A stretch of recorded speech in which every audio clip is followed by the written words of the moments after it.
Here I have Mitsubishi Outlander, and let me show you how to change the clock settings by using the instrument cluster.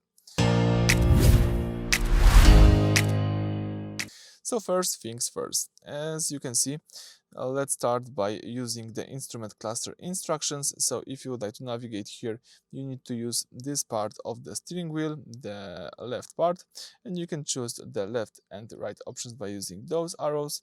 You can also confirm options here by pressing the OK button and scroll by using the OK button as a scroller.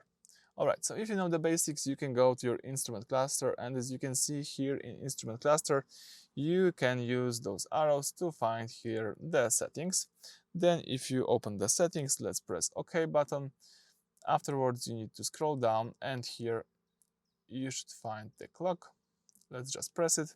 And in clock, you can here disable the clock from the instrument cluster, as you can see right here. The clock disappeared, the clock appears right here.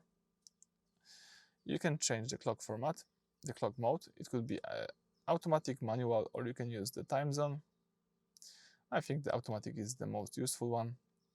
Here you can also check and change the clock format from 12 to 24-hour format. And if you have the automatic clock mode, you cannot change the summertime time zone, and you cannot set clock manually.